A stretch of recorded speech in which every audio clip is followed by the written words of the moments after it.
Pense no livro bom, gente. Vem ler ele comigo, vem. Bora, bora.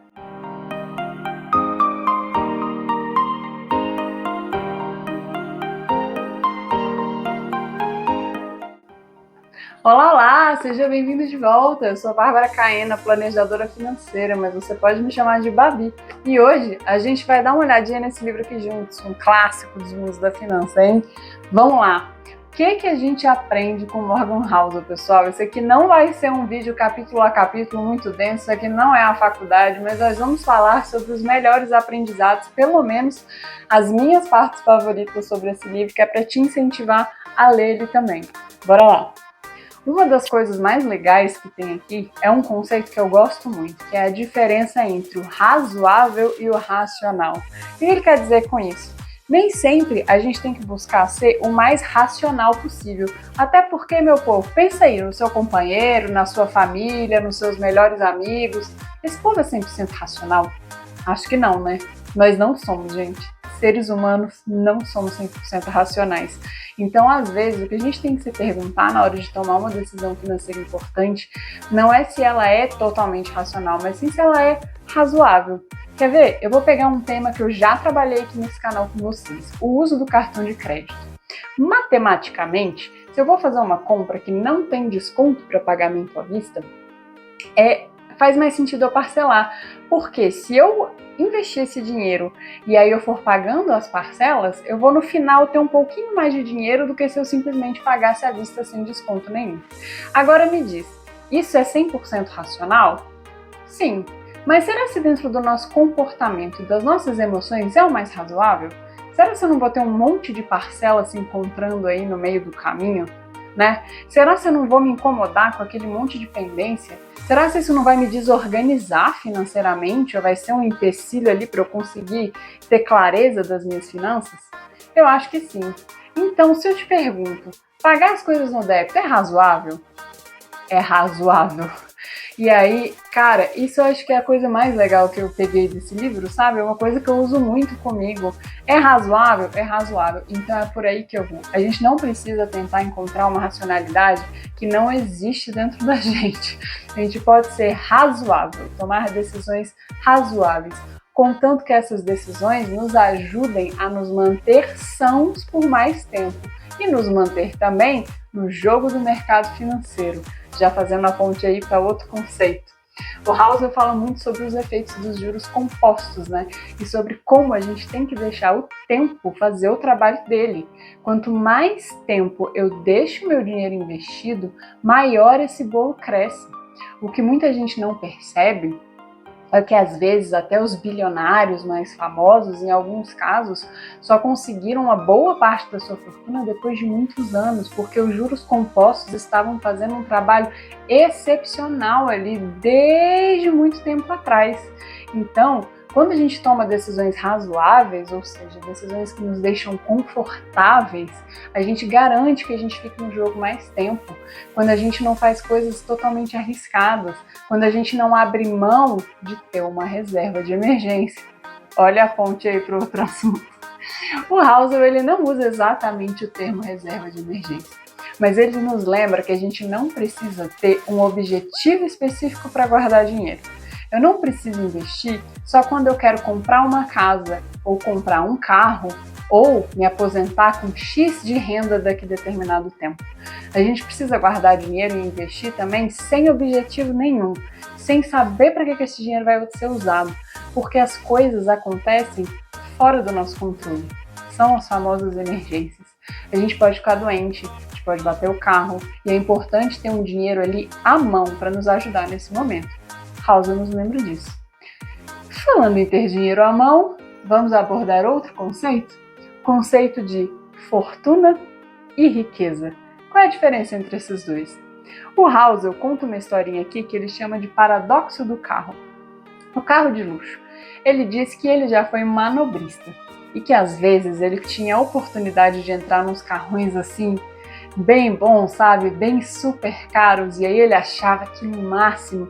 E um dia ele se deu conta que às vezes as pessoas podiam comprar aquele carro pensando, nossa, quando eu tiver um carrão assim, os outros vão me olhar e vão pensar que eu sou o top das galáxias, né?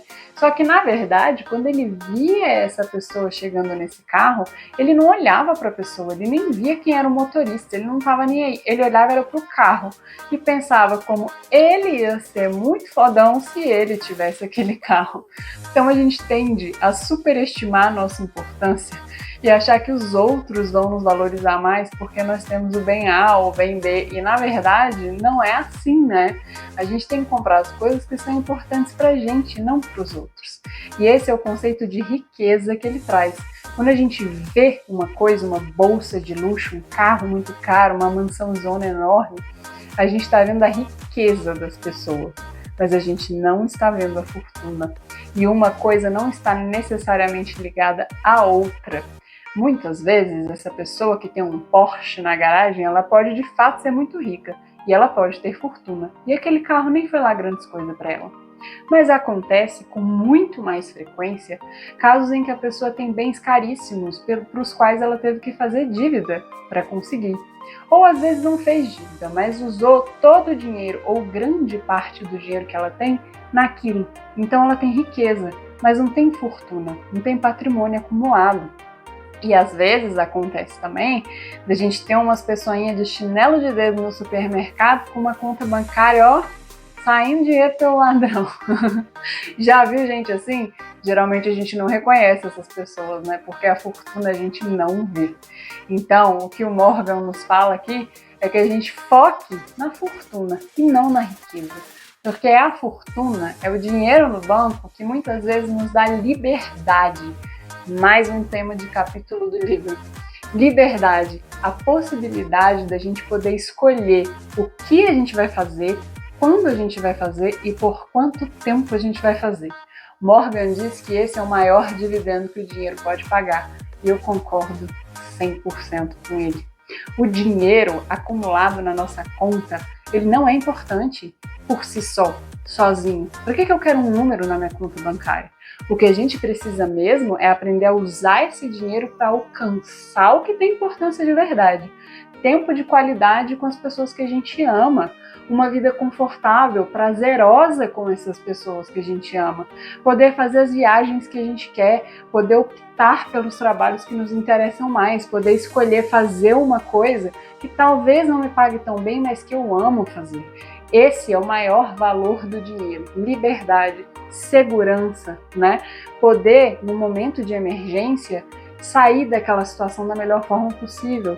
No momento de doença, poder pagar um bom tratamento. Esse é o valor do dinheiro, não é um número, certo? É o que ele nos proporciona. E esse é o maior dividendo que o dinheiro pode pagar. Então, para finalizar, o House nos lembra também que as nossas decisões, elas são muito diferentes de uma pessoa para outra. Ele diz o seguinte: ninguém é maluco. Às vezes a gente olha para a decisão do outro e fala, nossa, como essa pessoa é mesquinha, ou como essa pessoa é gastona. Só que a gente esquece que uma pessoa que cresceu com uma inflação galopante vai ter uma visão sobre o dinheiro bem diferente daquela que cresceu numa economia suave, né? Sem muitos soluços. Então a gente toma decisões diferentes. E o mais interessante é, não só tomamos decisões diferentes entre uma pessoa e outra, como tomamos decisões diferentes entre nós mesmos de uma época para outra da nossa vida. Aí ele diz, você vai mudar. E vai mesmo, né? Se você pensar no seu eu de 10 anos atrás, você era a mesma pessoa? Você tinha os mesmos objetivos? Se você dissesse para aquela pessoa de 10 anos atrás que a vida dela hoje ia ser a que você tem hoje, será que isso não seria um pouco surpreendente? Geralmente sim. A gente costuma sofrer de um viés bem comum entre todos nós, que é o de achar que a vida não vai mudar muito daqui para frente. A gente mudou pra caramba de lá para cá, mas daqui para frente eu acho que eu já alcancei minha versão definitiva. E não é assim, né? Muito provavelmente a gente vai mudar. Então, quando eu estou falando sobre montagem de carteira com os meus clientes, essa é uma das coisas que entra no assunto. Não vamos prender demais o nosso dinheiro. Não vamos colocar tudo num investimento só, nem tirar a liquidez demais, deixar os vencimentos lá para frente, porque a gente não sabe como vai ser o amanhã. Eu não sei se eu vou querer, sei lá, mudar de cidade, ter um filho que eu não planejava, ou qualquer outra coisa assim, né? Nós mudamos e a gente precisa manter no nosso planejamento financeiro essa flexibilidade. Quanto mais fortuna e menos riqueza eu tenho, mais liberdade, flexibilidade e segurança eu tenho. E aí eu posso tomar decisões para o meu eu lá do futuro sem obrigar que esse eu do futuro tenha que ser parecido com o meu eu do presente, mas sim planejar para o meu eu do futuro para que ele tenha a liberdade de escolher o que ele quer fazer, quando ele quer fazer e com quem ele quer fazer. Massa demais, né, gente? Assim, se eu não te convencer a ler até agora, eu não sei nem mais o que fazer com você, entendeu? É isso, é ler. Muito bom. Espero que você tenha gostado desse vídeo. Vou trazer mais livros para cá para o canal e a gente se vê no próximo. Tchau, tchau!